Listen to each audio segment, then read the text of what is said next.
Good evening, and welcome to this week's episode of the Hearts of Men podcast, hosted by the Empowering Perspective community. We're your hosts for this evening's discussion. I am Dwayne Dwyer, also known as the Mindset Coach, and I am joined by my brothers. So, starting on this side, that guy over there, right? We're talking about Mr. Roland Walker himself. Again, not to be confused with Roland Martin, right? Because Mr. Walker is known as Poor Man's Dr. Phil, or as he's affectionately known as a man of many hats. All right, on my other side is the Uncle Junior himself, Mr. Garfield Martin, the Unc with the Funk. Below us, I have these fine gentlemen. Starting on the left side, we have the son of Timothy, Mr. Tawami Gaddy, also known as, and I got to say it like he says it, the available man. And also to his right is my brother Chris McClellan, right? Across the table with Chris McClellan, and he is still the angry guy. Gentlemen, right. how are you doing on this fine Friday evening? I'm well. Glad it's Friday. I'm blessed. Absolutely. It is also blessed to be with each and everybody on this fine Friday. Let me get my lighting situation. There we go. All right, it's great to be with everybody on this fine Friday. And also, I want to make sure that I give a warm shout out to everybody in the chat, because trust me, we would not be who we are if it wasn't for you. So welcome, Queen V, Miss Verlene McCoy. Always good to see you. Michelle Ray, Bernadette Simmons, Ravonda Jackson, Miss Crystal Everett. Good to see you. We cannot miss over Miss Charlotte Jordan. We cannot skip over her, right? Because she is awesome. Always good to see you, ma'am. And I want to make sure I got everybody. And for those people who we do not have in the chats as of yet, by all means, get in the chat, announce your presence, because we want to celebrate you and welcome you to this evening's conversation. Gentlemen, listen, we have talked about some things all the way up to this point, and we're going to start off with a new venture. Now, last week, we kind of talked about some things, and I talked about power, and I talked about the illusion of power. And so here we are this week, and we're going to talk about unlocking your full potential, which is ultimately going to be a guide to development with the 7 types of power. And I think this is going to be an awesome conversation, because we're going to uncover a lot of things. Now, to get started, what I'm going to do is just kind of break it down to you real quick, because I want everybody to have a good understanding of what we're talking about as we start talking about these powers, right? So first and foremost, we can just come to the conclusion that power is broken down into 2 categories. You have what is known as formal power, and you have personal power.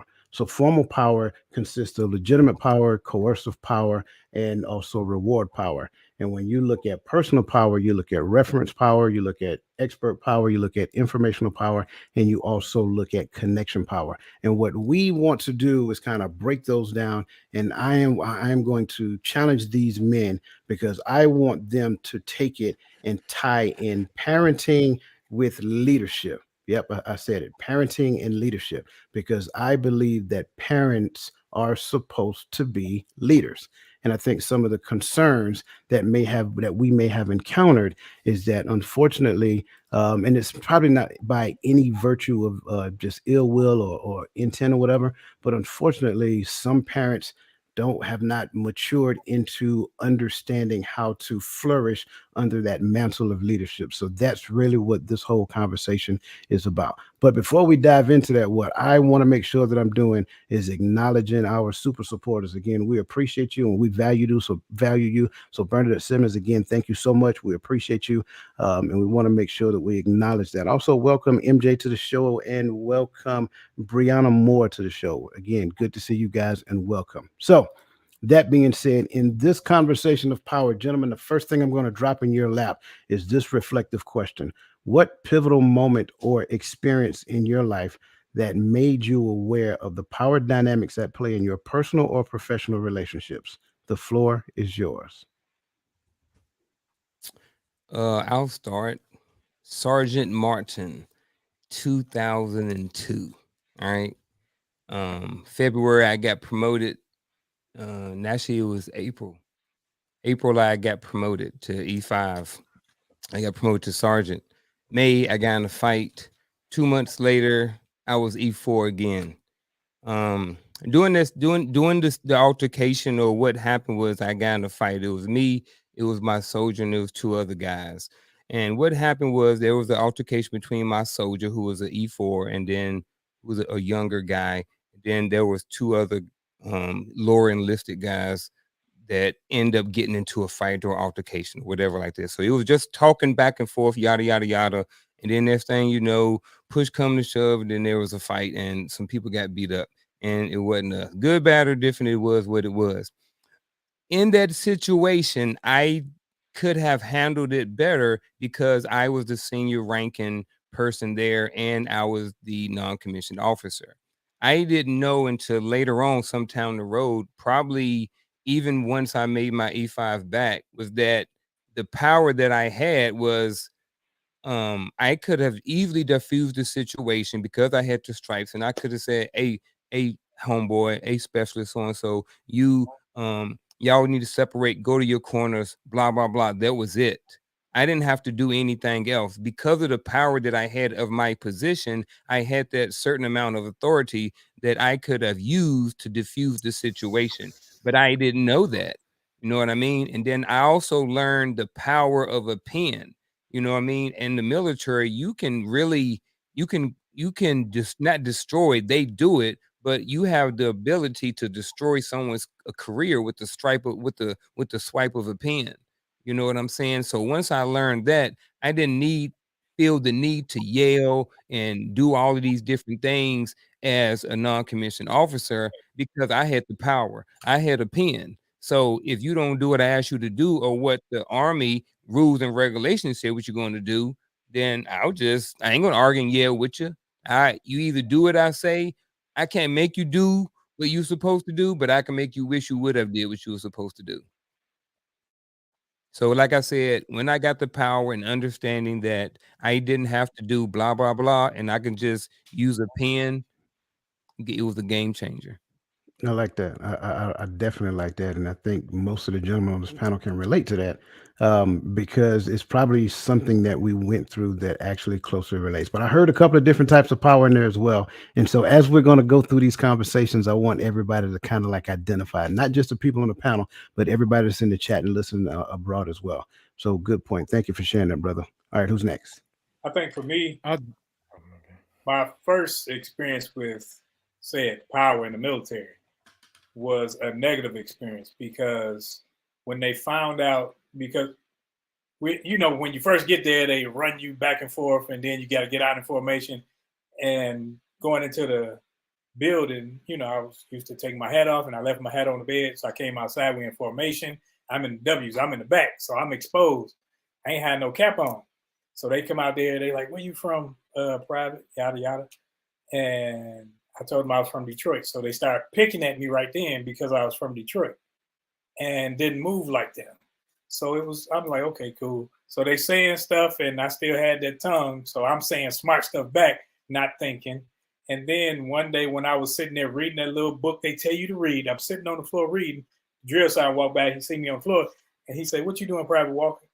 And then I said, "I'm reading the book, Drill sergeant." He said, "Oh, you want to be a smart ass?" I'm like, "Not today. I mean, I like that, but yeah." So he made me. He said I had to take off my boots and I had to alligator crawl with just crawling with my arms, dragging my legs through the barracks back and forth. And every time, every few feet, I had to say, "I'm not a smart ass drill sergeant." And I'm like, but every time I said it, I made sure I looked at him and said it. And right then, I was powerless because I wanted to get up and lay some hands on him, give him a little blessing or two, but I couldn't do it. And feeling that vulnerability, I knew that I like, hey, if I'm gonna stay in this thing, I gotta get some rank because I don't like this. I like it. I'm telling you, I'm identifying the different types of power as you guys are talk. I'm loving it. Keep it coming. Keep it coming. I guess all three of ours are gonna really relate to the uniform, but for me, and the reason why I chose military was because the way that I can identify it for myself is, coming from the area I come from, living in, the city, it's big noise. Hey, yo, Tawami about to make it out. He about to go join the military. He about to do this or whatever the case may be. Big time, big time. And I didn't think anything of it. I understood the, rank structure and everything because I was, JRTC, so I understood, sergeant outrank, specialist, staff sergeant, officers, NCO kind of concept. But the real recognition of it was the first time I got in trouble, and I had to get on first sergeant, had to get on the carpet. Y'all know what that means. And first sergeant's talking to me. He's like, "Yo, I don't think you gonna cut it." I was like, "What you mean? This is the only thing I ever wanted to do. I better cut it." And what really made it hit home for me was the realization that this man is about to make me go all the way back home to the hood and tell everybody that I ain't that I didn't make it, that I'm right back here on the block and on the corner with the rest of them. I ain't different. I'm the same statistic they told us we were when we were coming up. You know what I mean? And so for me, it was a letdown, not just on myself, but I felt like I was letting down everybody that was watching to see what was going to happen. And and I know I probably wasn't that important to the hood like I thought I was at 19, 18 years old, but in my mind, I was, because all my boys knew I was about to make this move. Nobody expect to see me come back home except for on leave in uniform. And here I am about to head home with just yeah. Um, so that's when I realized that there's a power dynamic that can affect the rest of my life. Yeah, that's real. I appreciate that, and I get it. I get it. There is a certain amount of power that exists based upon the possibilities of what can happen or the outcome of a certain situation, the influence that it may have in you, and just disappointing some people, or just and I hate to say it this way, but proving some people right because there are some people out there that actually look forward to you failing. So I think that's the thing. So all great points. Again, I'm identifying these power dynamics. So very good. Brother Chris, what you got for us, man? Mine is going to be a positive one. It's going to be about my current place of employment. I went into work dog tired. It was difficult for me to keep my eyes open. Like oh my God, my body was just worn out and everything. And so the dispatchers came over to my vehicle and asked me how I was doing. And I just told them, I'm like, hey man, I'm tired. I'm sleepy. I didn't really get that much sleep. I'm exhausted. The owner came over to my vehicle after they told the owner what I said. He came over to my vehicle and asked me, are you cool? And I told him the same thing I told the dispatchers. He did something that never, ever happened to me before. He asked me if I needed the day to go get some rest. I told him yes. He got somebody to replace me On the spot, I logged out of everything. I clocked out. I went home and I went to sleep. That to me is the type of power or the type of handling of power that is missing, because the owner of the DSP understood that in my condition, I'm not useful to him anyway. I shouldn't be behind the wheel of this big vehicle right here. You understand what I'm saying? He could have just said, tough it out. I'm pretty sure that if I was in the military and I woke up and I said I was tired, they would have said, tough it out. But he understood something. He understood that the power that he has is because of the people around him. It has nothing to it has something to do with him, but it really has nothing to do with him. You understand what I'm saying? Kind of both. Because without the people, you wouldn't have what you have.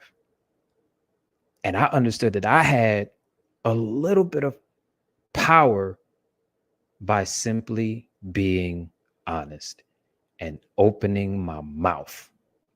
You understand what I'm saying? So that would be mine. I like it. I like it, and that's a great example of, and I like the positive spin as well, because you're right. In the military, they could care less if you were tired, bro. You know, you should have thought about that before you stayed up all night doing whatever it was you were doing. And trust me, there was a phrase that I used to hear all the time, right? And this is there's a phrase we used to hear all the time. But I tell you what, you're gonna be at work and you will like it. But listen, I agree with every last one of these aspects. And I'm agreeing with Michelle comment in the chat. Like, that's great leadership. Exactly. I mean, when the owner comes to you and say, "Hey, do you need a day?" Because let's just look at the other side of it. With you being as tired as you were, you could have injured yourself or somebody else trying to, do your job throughout the course of the day. So that is the perfect call for a leader to make. But see, I also did something too. After he asked me if I needed a day, I asked him if he could replace me. When he said yes, I said yes. Yeah, And then I went home. absolutely. Because it wasn't about, there are a lot of people out here, mainly the young folks, who use any excuse to not work. Mm. And I don't even want to be grouped into that. So that's why I ask questions before I say, all right, this is how I'm feeling. I'll tough it out if you need me to, but I really want to go home and go to sleep. Yeah, And he would rather me go home and go to sleep than try to tough it out. You understand what I'm saying? absolutely. Yeah. So I definitely appreciate that. For me, I'm gonna kind of go back to the whole military thing, but then I'm gonna turn it into a home thing as well. Because we all came up in the era of be all you can be, and I'm understanding that the army is transferring back to the be all you can be model, right? So I literally wanted to be all I can be. I wanted to be really good at my job.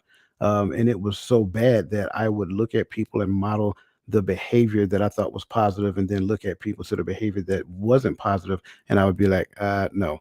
Um, so that being said, I I really wanted to be good at my job, and I thought I was, not just the job itself, but the people aspect of jobs of the job itself. So I wanted to be a good leader. It really came full circle to me when we were getting ready to deploy to Iraq, Roland. I don't know if I ever shared the story with you. And one of my soldiers had to go before the commander. I'm not going to tell you why. He just had to go before. Unfortunately, he did a thing to where he was getting ready to be chapter. So he had to go see the battalion commander. And so myself and some first class majors, my platoon sergeant, we're standing side by side. And the commander asked him and said, "Okay, we know you already started the chapter process, but we're getting ready to deploy and you have the opportunity not to get out. What do you want to do?" And he stood there for a second and he looked back at me and Sergeant Majors and he said, "I want to go where he goes." And at that point, man, it kind of hit me right there. And then the commander kicked him out and asked what we were doing. Like, that soldier has a chance to leave scot free, but he is willing to stay and deploy and, fight for the country the whole nine. And the only thing we could tell him is that we just do our job, sir. We just, train soldiers and do what we're supposed to do. And it really touched me because at that moment, I realized how influential you can be on another person's life.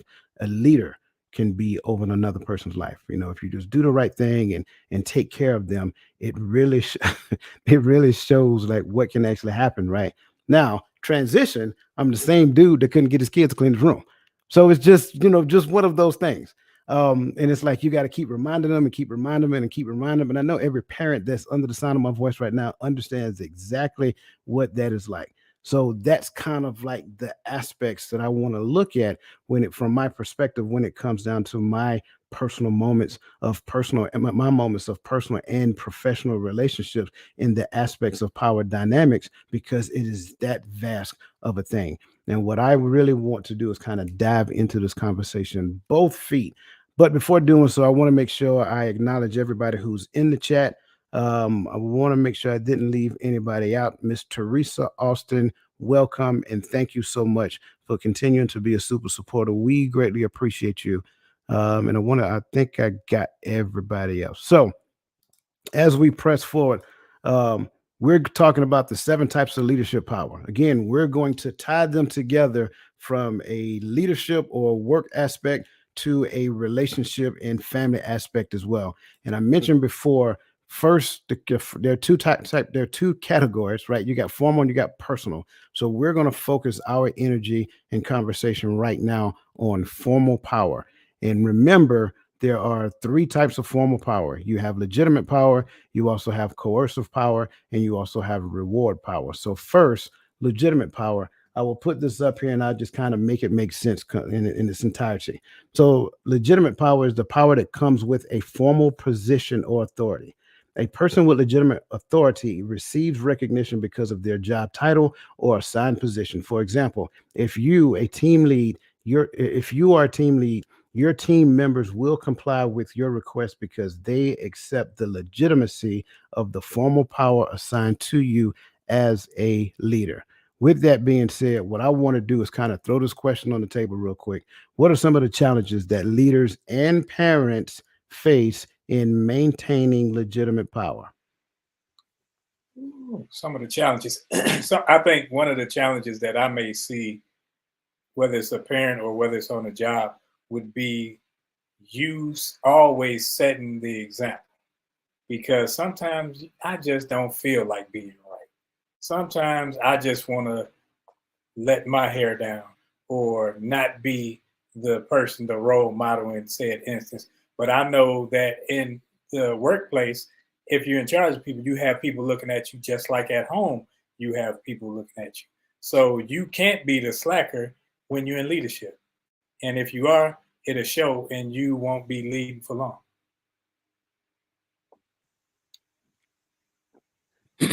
I would start with I talked about military. Now I'm gonna go to family.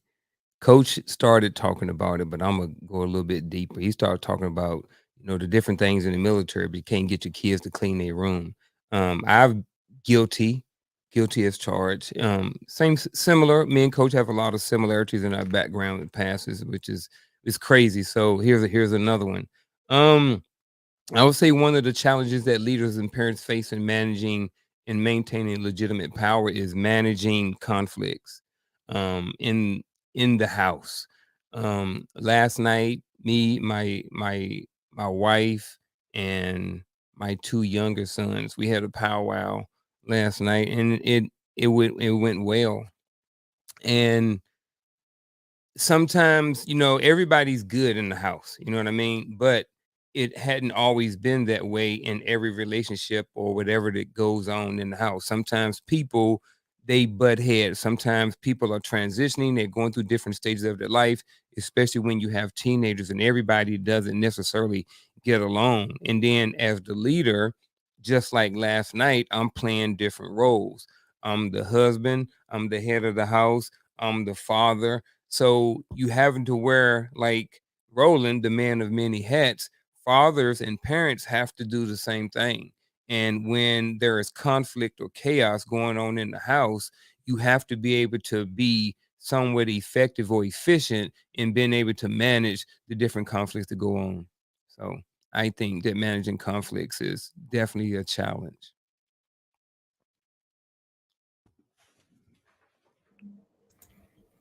I think For me, I would say it would be in a sense, the personable aspect. And I wanted to use that word rather than empathy because it's a little different to me in this aspect when we're talking about uh, parenting or leadership, because I think sometimes as parents, at 37 years old, I'm a little bit removed from being 11 to 8 years old, the ages of my kids. So sometimes I have to remind myself how I felt with certain things so I can try to understand the effect that my decisions are making on my children. Um, and same thing as a soldier, sometimes you get caught up in mission first that you forget first mission is the soldiers, is the people that's there, so that they can accomplish the mission, you know. And just like Coach say, sometimes clean. When I say clean your room and the room ain't clean, I get to reaching. We got. I know Booty I said thing. clean the room. Hey, quick. you know, but then when I sit back, sometimes there's some instances. I am in no wise against the power of the belt, but there's also instances where I sit back afterwards and I say, was the belt effective in that situation? And yeah, it got them to do what I told them to do, but did it instill in them what I was trying to instill in them, which was the ability of, or the consistency of cleaning up after yourself? You know what I'm saying? Like, because there's a lot of things that as kids we didn't do because we didn't want to get in trouble. But when we turned 21 or 18, oh, you mean ain't nobody? I got my own apartment. It's on. So are they going to do it? Are they going to build the character of cleaning their room, or are they just going to do it because they don't want to get a whooping? So I think sometimes the ability to balance, mission versus the person, I think that's a real struggle, because sometimes I think it also creates a level of passiveness because you're afraid of offending the person. So it's not just on messing up by being too strict or whatever, but sometimes you can become too lenient because you are worried about how it affects the soldier or the child. I do like what you said, sir. Chris, are you ready? Are you still processing, brother? I see you got this look on your face. And if you're still processing, that's okay. I think I might have something Okay. because I'm hearing all of your stories. So, the two main things that I can think of based off of what you guys just said is the inability to maintain the image over a substantial period of time because for some strange reason, like Lisa Keys just said, when people are viewed in a position of power, they're viewed as you can do no wrong, as opposed to I'm just here, but I'm still human too, and I still mess up. And the second one, based off of Unk and Tuame, is adaptability, because your kids are going to change and your team is going to change. So you have to adapt to your team. And to Unk's story, you got to listen to him too.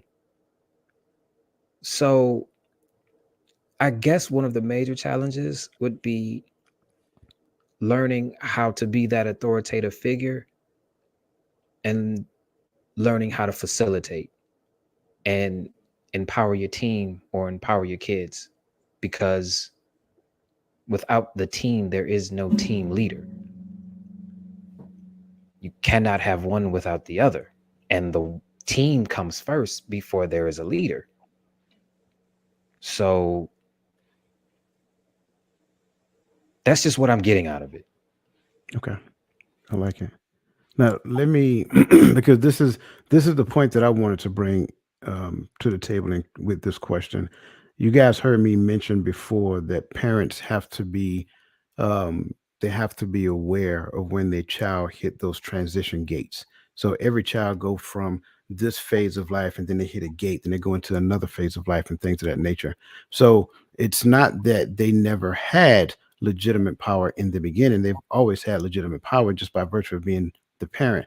But also the parent also need to exercise a degree of maturity. So as that transition takes place, what ends up happening is that they kind of transition in conjunction with the child. So the way I handled my child between the ages of 1 and 8, it made, I'm saying, I'll say 1 and 10, it may look different at 11, so forth and so on. So you have to transition. I'm not saying that 10 is the transition point. It was just merely an example. So the parent transitions. So there may have been times where physical punishment may have been the thing, but then you transition out of physical punishment into conversation and then having them to think into what they've actually done so that they can become consciously aware of the repercussion of their actions. So one of the challenges for me, it kind of goes right along with what you said, Chris. One of the challenges for me that I would say is that the major challenge is that parents have to be aware of those gates when their children hit it and then transition to the level of communication that their child is open to receive at that point. That doesn't diminish them as a parent. That does not diminish the legitimate power of their position as a parent. But only thing it does is it reinvigorates who they are in the life of that child. That's from the parent's perspective. Leaders, on the other hand, they need to understand that you're dealing with full grown adults. It is not your responsibility to raise an adult. The adult accept the position they accept the position according to the job description and their ability to do said job.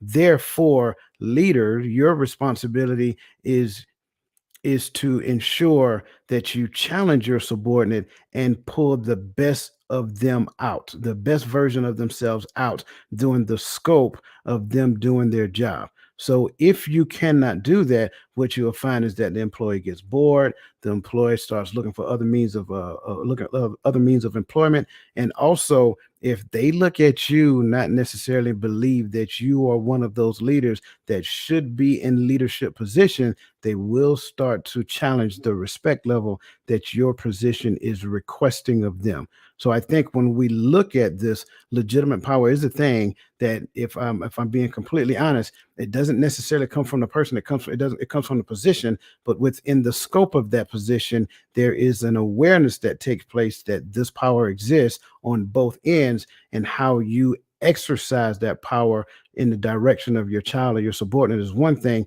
How that child receives it and views it is another thing as well. So all great responses. There was a question that I've seen from Miss Brianna Moore. Professionally, you need respect to maintain power. Do our kids have to respect us to maintain that power in our household? Gentlemen, let's eat. I don't know. I'm not a parent. This is on y'all.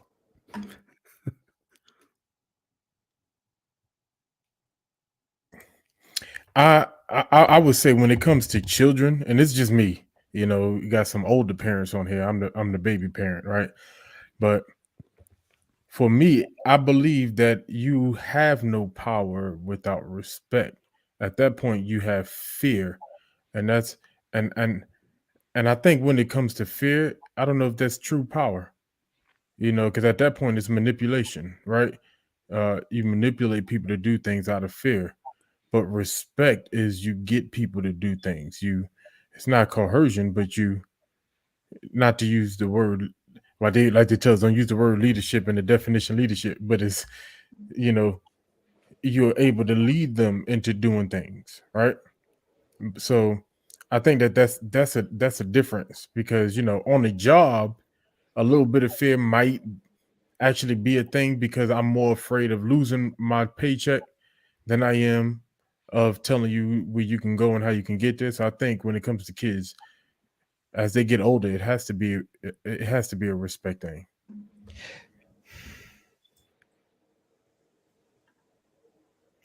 I know I said that I am not a parent, and I know that I said that I did not know, but Tawame brought up a good point.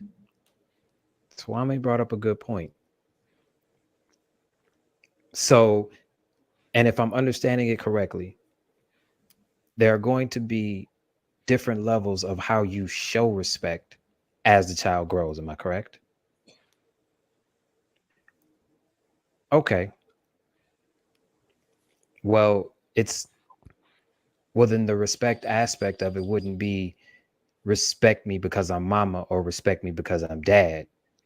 Respect me because I'm doing these things for you out of obligation because I'm the reason you're here. You understand what I'm saying? Am I getting that right? I I think think is my bad. Go ahead. I think it ties into what you said earlier, Chris, when you said you have the team and the team leader. You can't have one without the other. See, Uh-huh. when you can't have either without having said rules or said designated saying, I am this, so this is what I do. This is what you do. And when we agree on that, then we can have a power dynamic because mine is to tell you what to do. And when we agree to that, now we have a respect. You don't have to like it, respect it because it's the agreed upon rules that were put forth. See, when we leadership is me just saying what the rules say, this is the standard, I'm setting it, you agreed to it, so you stand by it too. When you go outside of this standard, you go outside of what we agreed upon. So now there is consequences for that. So Along, it's a can I jump in there too? Why you okay, yeah, process go that? ahead. Cause like I said, man, I'm trying to Yeah, understand this. You're good. You're good.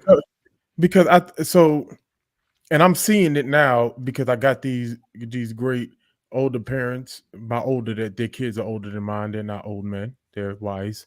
Uh, Very, very around good, me. sir. Very good. See, so I did that. While I have young kids, so I'm able to see certain things differently. Uh, Respect is something that is organically created between parent and child, right? Simply by the bond a child has to their parent. But at the different stages that your child goes through, all right, I don't think that you don't earn the respect necessarily by see I do this, but you can lose that respect because it's organically built. But you can lose that respect by doing said actions, and I think that like some parents try to earn the respect from their kids, and in doing so they end up becoming more of a friend to their children. But there's an organic relationship that builds from child and parent, and it's your job to nurture that relationship and grow that relationship and not lose that organic respect. Because if you let Messiah tell it, man, I got a PhD in about 17 different things. I'm so smart to him because he respects me at that. That's how he sees me, and I can diminish that by doing the wrong thing, but I can't earn that. That's organically grown through our relationship as father son. Make sense? You muted, Chris. So it isn't position, it's facilitating the duties of the position that grants you that respect. It is the position. It is the authority that is assigned to the position. The challenge with parenting, and I'm just being transparent. This is what I've seen. I'm gonna compare it to the workplace. I don't have to validate my position at work because you signed an agreement that says that this is what you're agreeing to do. Therefore, based upon my position, you understand that I am the supervisor, the manager, whatever the case may be. You also understand by your work agreement, there's a responsibility for you to behave a certain way because of the company, not because of you, not because of what you want to do, anything of that nature. On the other hand, this is something that parents have to teach. If they do not teach their children this, then what ends up happening is that not only does legitimate power loses its flavor, it also loses some of the other versions of power that we're going to talk about as time progresses. Did that make sense? Yeah. but it is 100% based upon the authority assigned to the position. It is the same as the military. I don't care if my commanding officer is an idiot. He is appointed over me. That's the thing. The fact that he is an idiot is a conversation that he and I need to have so I can help him to understand that he's an idiot. But I do not challenge the authority that comes along with that position. So Okay. Now, if I'm since you hearing, brought up, go ahead. you should, okay, you brought up the job aspect of it. Mhm. Now, that I understand because that's contractual. What about if your mom or your dad is an idiot? You understand what I'm saying? How do you address that? Well, Well, let me. go Oh, ahead, please. No, go ahead. I don't know if I'm addressing this, but I'm gonna go back to the original question, and it may lead back to this question. So, I got a screen over here and notes down here, so that's why I'm jumping around. So, to Brianna Moore's question, do our kids have to respect us to maintain that power in our household? According to legitimate power, the power comes from the formal position of authority. So, in my opinion, the answer is no. You do not have to respect me. At the end of the day, I'm still going to be in that position. Whether or not you respect me or not, that's up to you. I'm still going to maintain the household regardless. Whether or not you're inside the household or not, that's a different story. But the household is still going to get maintained. And no, I think that you don't have to respect me based off of the definition of legitimate power. As we go into other different powers, maybe a little bit different. But go ahead, Chris, ask your question again. I messed it up. No, you got it. No, my question is simple. You're a kid, you've come of age where you can talk and you can form sentences and you know what feelings feel like, you know what thoughts are, you have something that you need to say, and your mom or your dad is an idiot. What do you do? I say I think the answer to that I kind of alluded to previously. I said that parents have to teach this, right? I think one of the things that we have to understand is that growth is not only for the child, growth is also for the parent. So parents must intentionally grow under the aspect of the position that they're in. They cannot stay stuck in an antiquated mindset that says that you must do what I say to do simply because I am that person. So the parent grows into the position that they are actually in. That's ideal. That's how it should be. The child grows into a position of maturity and then later on becomes an adult. The parent's responsibility is to raise the child into a fully functioning adult that adds value to the environment and in the society, period. So if for whatever reason the parent doesn't mature, we still respect the fact that they're our parents, right? We don't necessarily openly challenge them under their roof and things of that nature and expect good things to happen. Though that math ain't mathing. You see what I'm saying? Once I become an adult and move out on my own, we should be to the point to where we can have some honest conversation. Hopefully. If we cannot, that's okay. I made an effort, I made an attempt. If you're not open to listen to, and again, I'm not barking, I'm not yelling orders, I'm not trying to belittle them or anything of that nature. It is just a conversation that I'm trying to have with them so that they can have a different level of awareness that they currently have as a parent. And that's helping them, hopefully, ideally, to look at themselves as said leader. And in the military, we used to say that when it came to that whole respect thing, I used to tell my soldiers and kids, I used to say, I don't ask either one of y'all what to do. I tell you what to do. That's the dynamic of this relationship. Now, when it comes to a parent-child relationship where the parent really doesn't, because we have had parents who have had other demons, substance abuse issues and whatever, so that they weren't, or whatever it is, that they weren't just the greatest parent. They didn't mature in that parental realm. And when you have something that's immoral or unlawful in the military, you don't follow. It's the same as a kid. When it's immoral or unlawful, it's like, no, I ain't doing that. I mean, but I'm not going to blatantly disrespect your position. But I already know it's some things that I'm not doing because it, like you said, it didn't feel right. It doesn't sit well with me. And that's where I think we are trying to look at, we can't group parents and put them all in the same bowl and say, okay, everybody's the same, because we all come with different baggage. Same with leaders. The exact same with And, leaders. and your children process information differently, not just at home, but outside. Their outside influences that they come into the home with. So it kind of adjusts the way that you planned on dealing with them, but based upon what they see, what they hear, what their friends tell them. They hear about these Bill of Rights, and they think that there's a constitution in the House of Gaddy when there's not.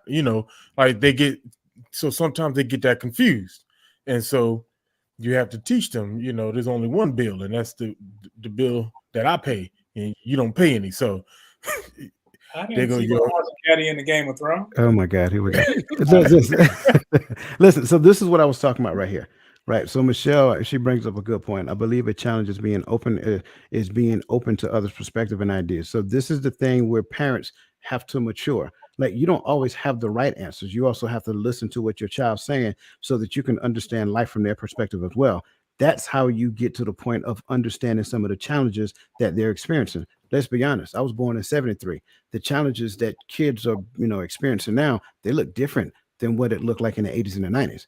So parents nowadays have to listen attentively to their child and then respond to that level, not act like they know everything. Let's see. Lisa, she said others' confidence in you. When one is in a position of authority, other view them as infallible. Yeah, I think we kind of touched on that. No person is perfect, and no person has the best answer for every solution. You just come up with the best version of a response that values the child and the situation that they're in. Michelle said, I believe leaders should empower their subordinates, teach, mentor them so they understand your position. Absolutely. I want to make sure that I get to the rest of these as well, because I think, Brianna, you asked a phenomenal question. And I think we kind of got to an answer. Chris, I'm not sure whether or not you feel we answered your question in its entirety, brother. But I also, great, I'm sorry. I say I had a little something to add to it, and it was based off of Miss Michelle's comment. Okay. And you kind of addressed it. Oh, I'm sorry. But you said 3 words when you were explaining it initially. You said, under my roof. Mhm. What if the thing that you are doing under your roof is a detriment to me, and I come to you and say it is a detriment to me, and you say, well, as long as you live here, you're going to do this? Yeah. I'm asking this question because I went through it, and I know there are a lot of other people out there that have gone through it too. What do you do then? So, and I'm not saying you have to answer it right now, but I am glad you brought up the fact that sometimes you are going to have to come down to your child's level and figure some things out, so that way y'all can better move forward, as opposed to being this authoritative, under my roof kind of person.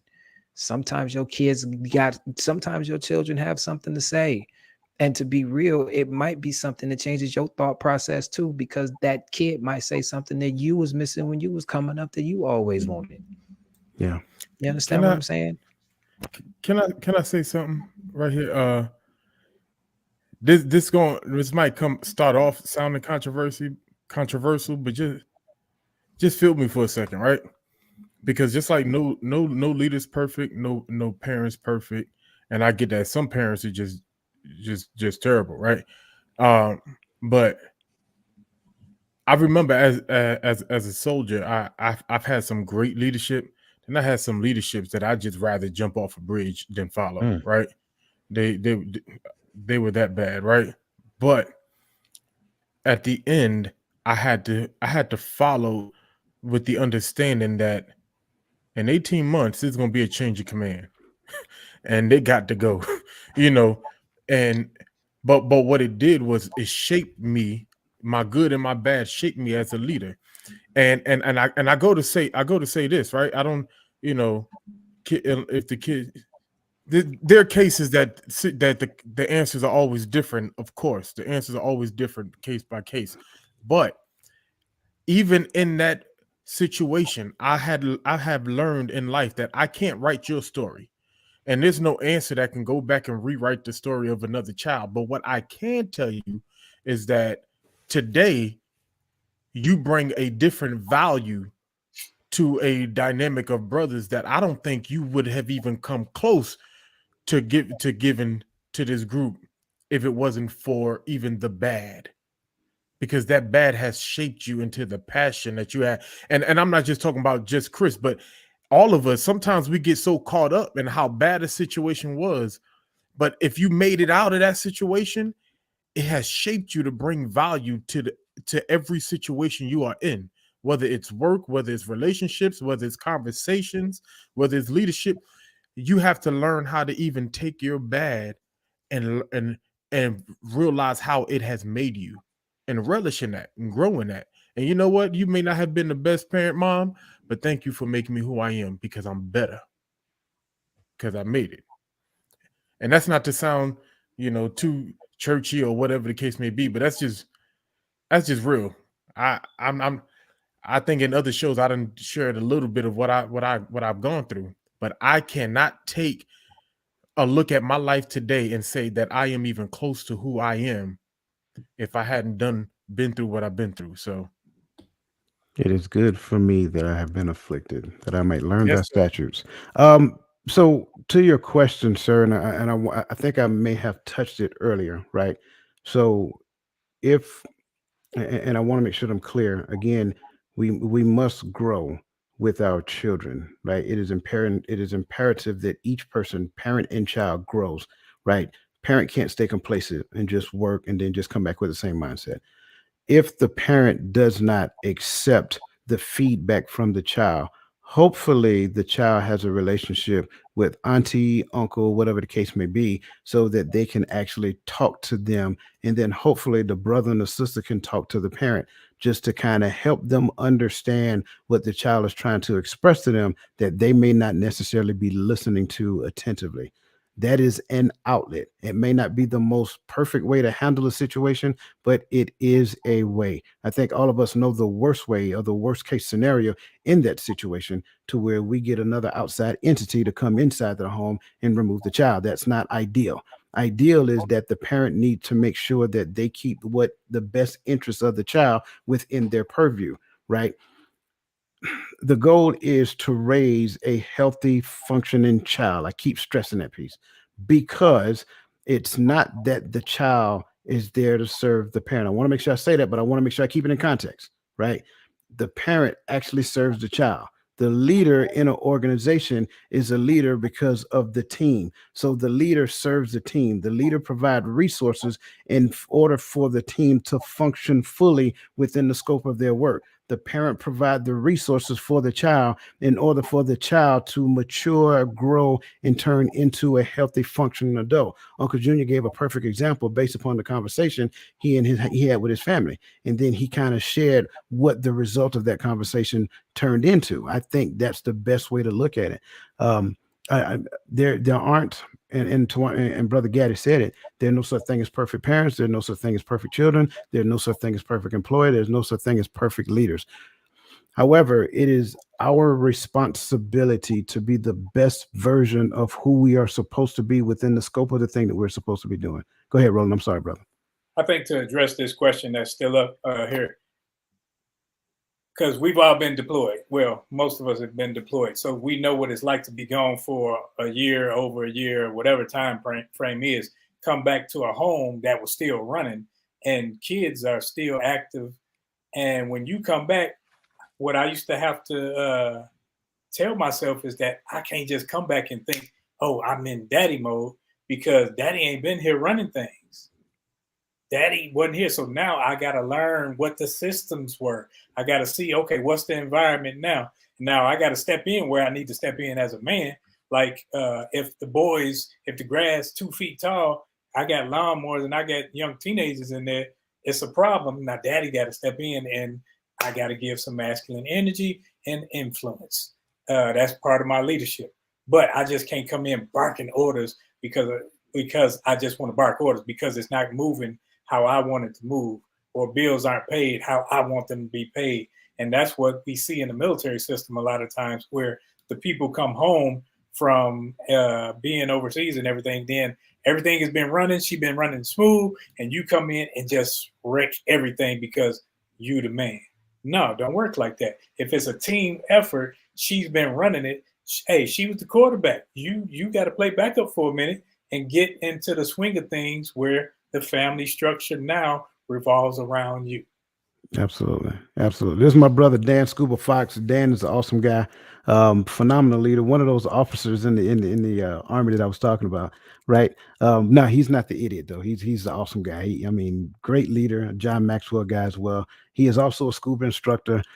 So this question, I know for a fact, he is asking for the masses as well. So great question, Dan, and Roland's absolutely right. I think the thing that we have to understand is that the child has a degree of consistency that has been going on in my absence, especially if I was going for 12 months, 18 months, whatever that looks like. So one of the first things I need to do is come back and learn the system that is already in place, the system that she or he implemented in my absence, right? Or the system that the other parent has implemented in my absence, right? And so once I come in, observe, learn, ask questions, and just kind of ease my way back into the flow of things. Once I ease my way back into the flow of things, then we can talk. Me and the other parent, we can talk about making micro adjustments along the way. One of the things I've seen is that parents, like Roland say, they come back in and they want to make their presence felt initially. That's not good at all. It is very inconsistent, and it literally kind of does this. It's like a shock treatment, like giving a child a defibrillator. It gives shock to their environment, and it's not good. So great question. I'm glad you. And listen, man, I appreciate all of these questions you guys are asking, because again, I will derail a whole show to answer your questions. I've said that before, and I'm gonna continue to say that. We may not even make it to question number 2, and I am okay with that. I'm just putting that out there. So Janelle Walker, good to see you. She said, I think conflict comes with delivery when teaching our children along with age. Many of us forget that our children are learning also as human. So I've always tried to set a position of respect when teaching them, due to the fact that I want them to understand what I'm trying to teach. Do what I'm trying to teach. Do with your teaching and delivery comes with respect. I think I missed the question. I see a question mark at the end. Do uh, I'm trying to teach. Do with Janelle, if you would do me a question and kind of restructure that, do me a favor and restructure that question, I would gladly come back to it. But thank you for that. Michelle Ray says setting boundaries earlier better. No boundaries brings disrespect and disobedience. Absolutely. Brianna said, I don't want my child to fear me. I want her to respect me, but I'm having a hard time treading that line. I do understand that. And I think every parent on here has experienced that at one point in time and another. Ravonda says, Brianna, it's not bad for a child to fear the parent to a certain degree. I definitely get that as well. Miss Verlene McCoy says, power comes from understanding your child and trying to work with that child or person. Absolutely. Miss Keys says, parents can influence the behaviors and attitudes of their children. If this is not possible, they must give instructions and limits to what is expectable in the household. Absolutely. All right, let me move down, because again, I want to make sure I catch everybody. You guys are awesome. Thank you for that. And listen, if this is your first time joining us, go ahead and put your cursor in the right corner of your screen, and you'll see the little icon. Go ahead and click on the subscribe button, and just hit the like button as well. While you guys are on here, in fact, everybody hit the like button. We like likes, and the algorithm like likes as well. And last but not least, share it and invite those people who you think will enjoy and benefit from these conversations. John, welcome to the show, brother. Always good to see you. Whew. I think we can get to question number 2. All right. So listen, I'm here for it. I'm loving it. I'm loving it, because we're still on legitimate power, and I don't want to let it go until we have a good understanding. So what are some examples of situations where individuals or group may not receive the recognition of legitimate power they deserve, and what are the consequences of this lack of recognition? I think we kind of beat one of them in the head a few seconds ago, but what are some other situations? I would say I wrote down I went with the groups. I went with young people. I think sometimes us older generations sometimes don't give the younger generation the respect that some of them deserve. I think we're quick to say the young people are not doing this and not you and that. And I think that's a perfect one example of where some of the young group, they don't get the recognition of legitimate power that they've deserved. It's some young dudes out here that's killing it, but just because they're young, some older people will automatically dismiss them.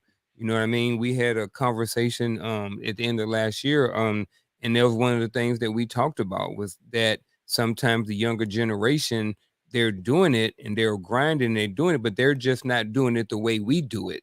You know what I mean? We talked to some guys who wrote books, they own restaurants, all of these different things like that, and they're all at least 10 years younger than us. You know what I mean? Some of them are almost 20 years younger than us. And so I think that that's one big, huge situation where sometimes people don't get the recognition that they deserve. And I think that's a huge one with young people, because it just is what it is. I like that point, and I think you're absolutely correct. And you know, I was fortunate to be a part of that conversation, and those were some sharp young men. And I agree with you. I think sometimes there's a tendency for an older person to kind of downplay some of the achievements of a younger person as well. Younger adults. We're not talking children at this point. We're talking adults. But all great, good point. Yeah. I guess I should have finished up with the consequences, but uh, I'll come back to it, and I'll let somebody else spin it around a little bit, and then I'll come back to it.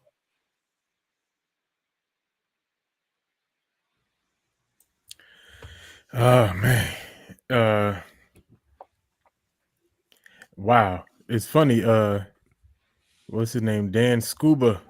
He put what I was going to address. Right. I seen it. Because it's you already knew where I was going, because it's, you know, I deal with it with my oldest children, but definitely the non-custodial parent. So shout out to Dan Scuba, Fox, Alex for hitting that point, because I think it's easy for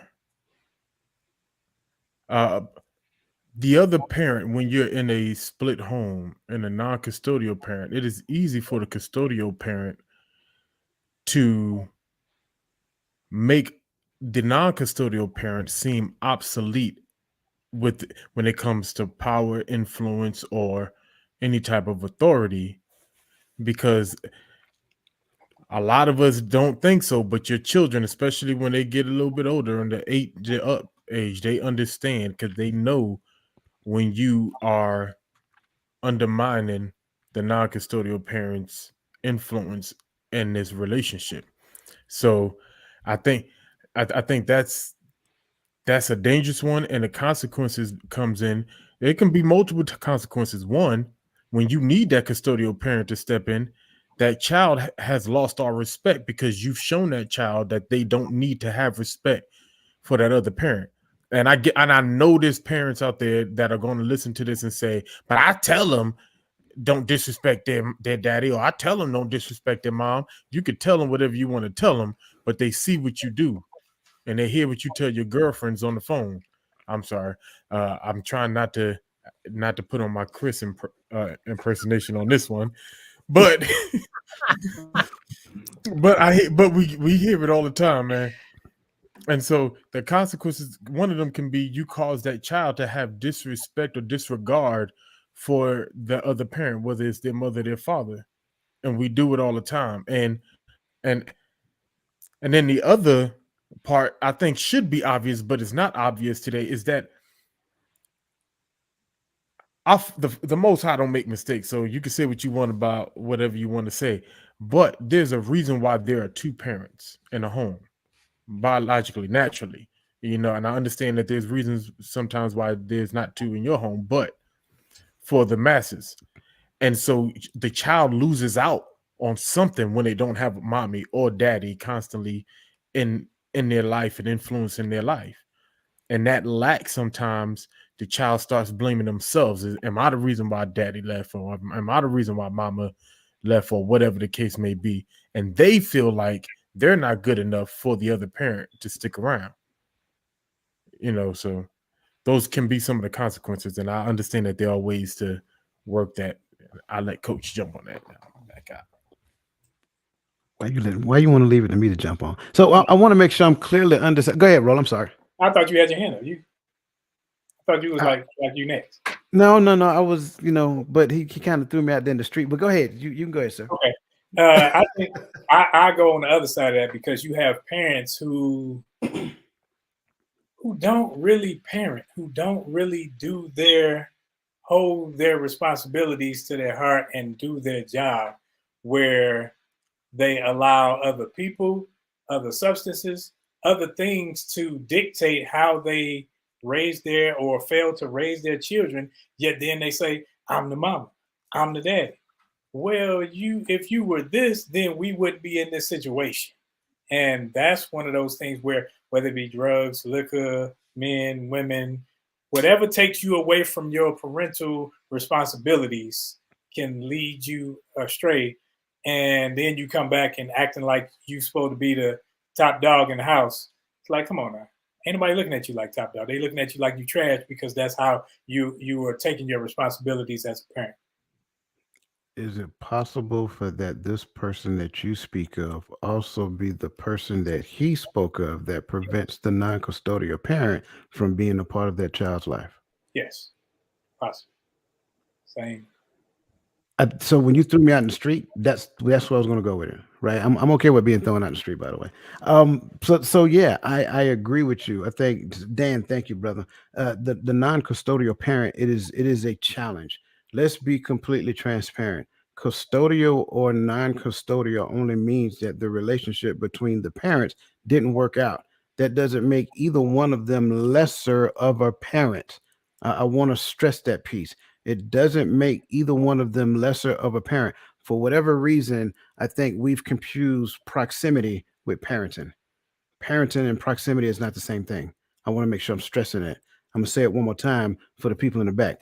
Parenting and proximity is not the same thing. Just because you're the one that spends more time with the child, that does not mean that you are more valuable than the other parent who just does not live in the same home.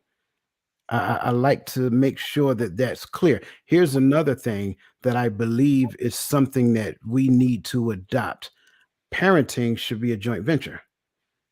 It should be not just a joint venture. It should be one where we assist one another. I like to use the term assist in relation to basketball, right? The assisting piece means that I set you up to do good for the sake of the child. So if that means that I need to have conversations with my child to push them in the direction of the non-custodial parent, that is essential. I want to make sure I say that because I think a lot of times what we don't think about is how it affects the child in the long run. Let me be perfectly clear. Brother Gaddis said that there are so many different things that can affect the child. One of the worst things is that that child never gains a clear sense of identity because every child is the perfect combination of both parents, not just you. I want to make sure I am clear by saying that because if you raise your child from a self-centered perspective, talking about I'm the only person, I'm the only person, I'm the only person, this, that, and the third, there will come a point in time in that child's life when that child wants to connect with their non-custodial parent, and they are scrambling, trying to understand their identity and build a relationship with that parent that you had the opportunity to facilitate, but it was more important for you to be the center of attention. Yes, sir. And they all got quiet on me after that. Oh, I'm sorry. I apologize. Hey, but I knew you were gonna clean up the street. That's why I threw you out there. You know, See, he always do that. He does that to me. Listen, we appreciate you guys, and again, I want to make sure I'm acknowledging everybody in the chat. Dan, greatly appreciate that statement, brother, because you hit a home run just by saying that. Let me see. John said the consequences can be falling off. Sometimes when you don't get the recognition, we tend to fall off. Hey, that is a true statement. Yeah. That is a true statement. It is very disheartening for a parent to try to no avail. And it kind of goes back to what I'm saying. If you're not assisting, again, it's a concern. It's an issue. You're not the most important person in that relationship. The child is. Miss Verly McCoy said, "Have you ever worked hard to achieve something special and then have it snatched away from you?" That is what young people are going through. Absolutely, absolutely. Losing the drive to continue on the path is also consequence. Absolutely. Yeah, I was gonna actually address that one too, Yeah, go ahead. because you can break your neck and work your tail to the bone. You know you got this. And then you get there and you're in second. Absolutely. There's always that thing in the back of your head that says, why did I do all of this work just to lose? That's tough to deal with, especially when you really, and it could be a little bit of arrogance too, because on any given Sunday, you understand what I'm saying? But Yeah. still, man, to bust your ass and know that you did everything that you were supposed to do the right way 10 to 20 to 30 times over and still come up short. That leads people down a dark path, because then it's like, why work hard? Why work hard just to lose? You Yeah. understand what I'm saying? So And I would that's say another to you, consequence of it. yeah, and I would say to your point, I wouldn't say the right way, but the way that we know how. Because again, when we start talking right, some people may say that you did everything that you were supposed to do. That's not always the case. In most cases, you know, the non-custodial parent needs to fight to be in the game. I want So, to make sure. Go ahead. I'm sorry. I wanted to say, before you hit this question, can I ask a question that to me ties to this question? But I just want to, hear from the experts. So I'm with Dan, right? Now, what if you fought? What if you quit your career to be in the vicinity to be a co-parent, and you did all of this, and the custodial parent, along with manipulating the children, have created lies that almost sent you to jail and almost got your children with your spouse taken away off of lies and manipulation to get you under their control. I think it's like if you're in the ocean. If you're in the ocean, when do you stop trying to survive? When do you stop trying to swim? When we talk about our kids, you don't stop. And I understand it gets hard. I understand you want to call her or him some names. You want to fight them. You want to do all these things. You're going through the system. They taking you through this and through that. But at the end of the day, my job is still to try as best as I can to raise the kids. It's never to give up on the kids because I they go ahead. I hear you, but so let me ask this question then: what is my responsibility to the kids that I am able to raise and the wife that is in my house? Because if your wife just had a baby while going through postpartum, she gets false claims pulled on her, and the kid and her infant almost taken away. Uh, both her But, children at that time almost but taken away, your job, and her husband almost went to jail over this lie, because I your job can't father nobody in jail. you always This protect goes to a different place. yourself. I think this goes to a different Right. this We goes doing into a different direction. Yeah. Yeah, this yeah. goes into a different direction, because you're speaking as though the mom or the dad is using the child as a manipulation piece or a control mechanism, or they understand the kind of power that they have because there are certain things put in place for them to have that power. That's a whole nother line of that could be an episode in itself. And like I said, I worked in the system. I ran files pretty much from every court system downtown. I used to sit on a Tuesday. I know exactly what you're talking about because I've seen it done. However, we're talking about the responsibility of the non-custodial parent to at least try. You tried. If you can say, I did this and I did the best that I could, I went through all the loopholes and I did everything that I could to get there, and I still can't get there, sometimes you might have to take the L and wait on something to happen by the grace of God that changes your situation. If there's absolutely nothing that you can do about it because legally you've done everything that you can rest well at night. That's how I see it. And then once that child grows up and wants to get your side of the story, they'll come find you, because that's what a lot of these kids out here are doing now. They're going to find the other side of the story because they've been under one for so long. but it's still your responsibility to try. You understand what I'm saying? It's still, I will never not say that. And from what you're describing, you're trying. You understand what I'm saying? I would rather you say you trying than to say I'm not going to do anything at all because of these obstacles here. Because we as men, we can't afford to do that anymore. We have to try. We have, we must be better. Yeah. And that's why I have Dan's statement up here. He admits I lose a lot, but at least I'm on the field. And I think that's it. That's all you can only control what you can control.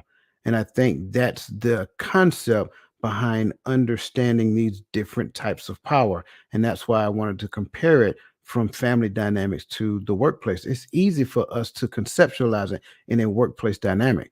When it comes down to family and relationship, we mess it up a lot. And the issue is that we don't necessarily have the honest conversation about what the power dynamics look like within the scope of the family, just to understand where I may have made a mistake, where you may have made a mistake, or where some other people may have made a mistake. And it's not too late to turn back the hands, not time, but turn back your perspective so that you can go back and fix it. But in order to do it, and of course, Gaddy, this isn't you, right? I'm just saying this is why we're having a conversation. But in order to do that, you're going to first have to humble yourself. But if you do not, there's going to come a later point in time, and Chris said it. That child becomes an adult. That child is going to go talk to that non-custodial parent. That child may ask questions that non-custodial parent be like, "Are you sure you want to have this discussion?"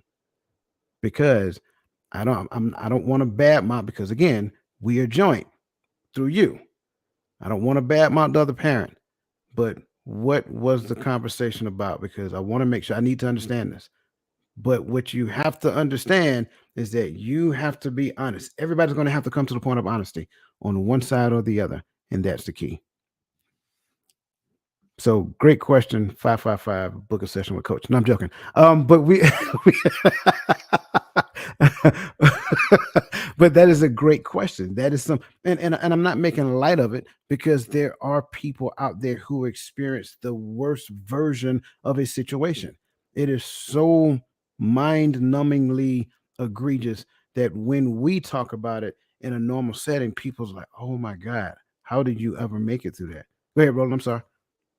Oh, I thought you had your pen up, bro. You know how you like to do. You do your little church finger. And Tuame, the situation that you were talking about, how the parent uses the kid as a bartering tool or a control mechanism, you're not, there are so many men out here going through that look like deadbeats just because they've done everything that they were supposed to do.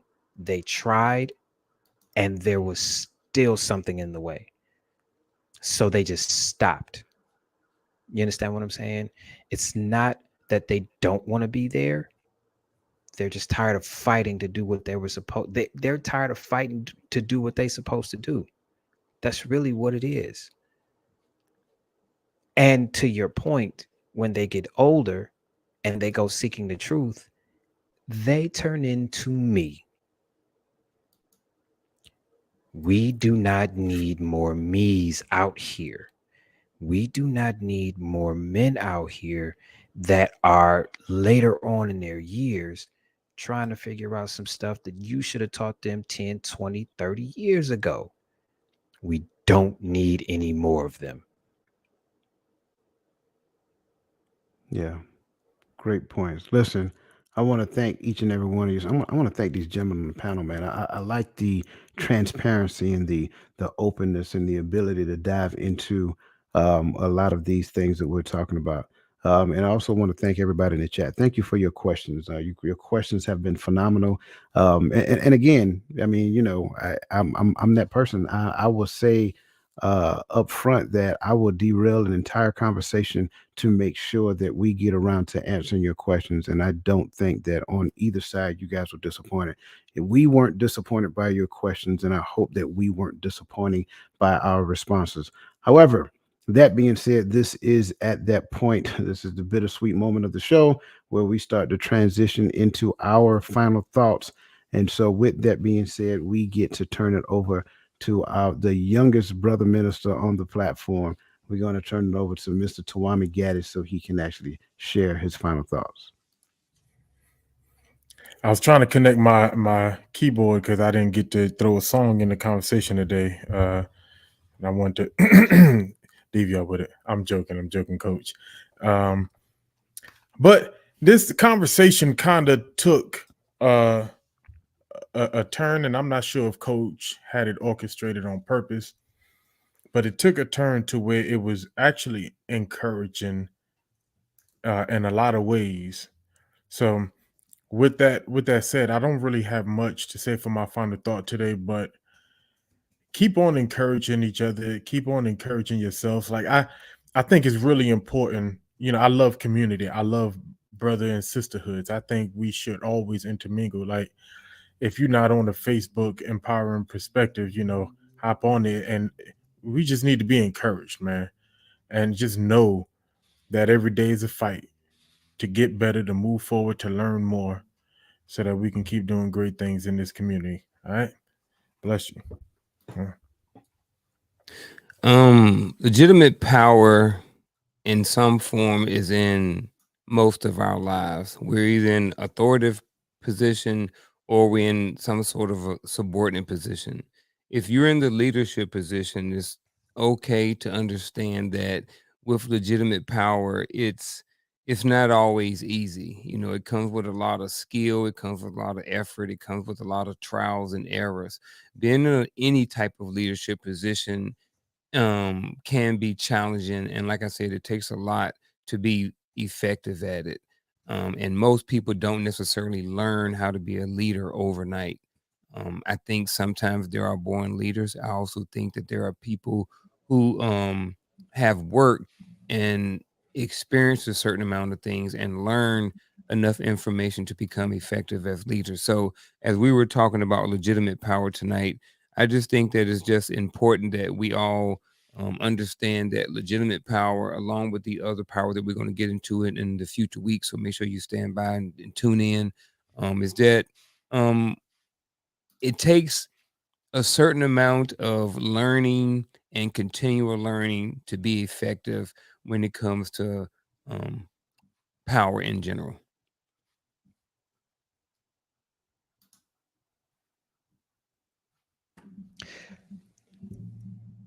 I learned something tonight. Tonight was a good night. And the reason why I asked the questions that I asked is because these are questions that a lot of us want to ask, but we just don't know how. So you're going to be hearing a lot of questions about these things coming from me because I'm in the learning phase now, because we're talking about something that's never discussed in our community. So I'm thankful to be a part of it. Thank y'all for tuning in. That's my final thought. You're muted, bro. I see. Appreciate it. Chris ain't leave me. I thought he was gonna be a while. I was still thinking, but I think as parents and leaders, communication is the key. Communicate where your pitfalls are, and one thing I know as a parent, it's hard to hear when you've fallen, when you failed, or when whatever that looks like as a leader or a parent. So when you can have a discussion, have a talk with your family, what it allows is a therapeutic environment where everybody can get things off their chest and not have any reprisal simply because they feel a certain way. And it gives you time to not just pour out your heart, but do some explaining as to why you are doing the things that you're doing and leading the way that you're leading. And it also gives them some insight to what you're doing as well as they can influence it by saying, well, if you would have done this or that, we would have taken it like this. And that's just all learning one another. When sometimes we are like ships in the wind, you know, you going this way and that, I'm going that way. They're going to school, coming from school, and you don't really know your children. You don't know your soldiers. You don't know your people at work. But when you actually spend time, you're like, man, I can see that this person doesn't like to be talked to like this, or I can influence them in other ways. Whether like with kids, some kids we think, okay, if we take away their games, take away their this, take away their money, but some of them won't even respond to that. So when you learn one another and make that therapeutic environment, it's best for the whole, especially when you're leading, because you can't just lead and say I'm the leader, yet you aren't learning your followers. Listen, I don't need to get center stage because these gentlemen said it all. But always, where is it? Um, this is why we do what we do. I'm always touched by these statements because, and they know it. You know, I think Gaddy he started off by saying he don't know whether I had this plan. It is always my goal to make sure that we give you guys the best version of ourselves every Friday night. But stuff like this right here helps me to understand that all of the time, energy, and efforts that we put into orchestrating these conversations, it's all worth it because we understand that. Again, you guys are appreciating. You guys are finding value in these conversations. And again, I always get close to being teary-eyed, so I'm gonna man up real quick. But listen, you guys are awesome. We appreciate you. We love you guys. Have a great rest of your evening. Again, don't forget next week, same time, same channel, we would do it again. And we're going to continue. We're just on point number 2. I want to make sure I add that. I don't think you understand how good this conversation was. We're on point number 2 about when it comes down to the 7 types of leadership power. And we're comparing them from between leadership and the family dynamics. So again, join us again next week as we continue to unpack this heartfelt conversation. Again, have a great rest of your evening and have a phenomenal weekend. And we will see you next week.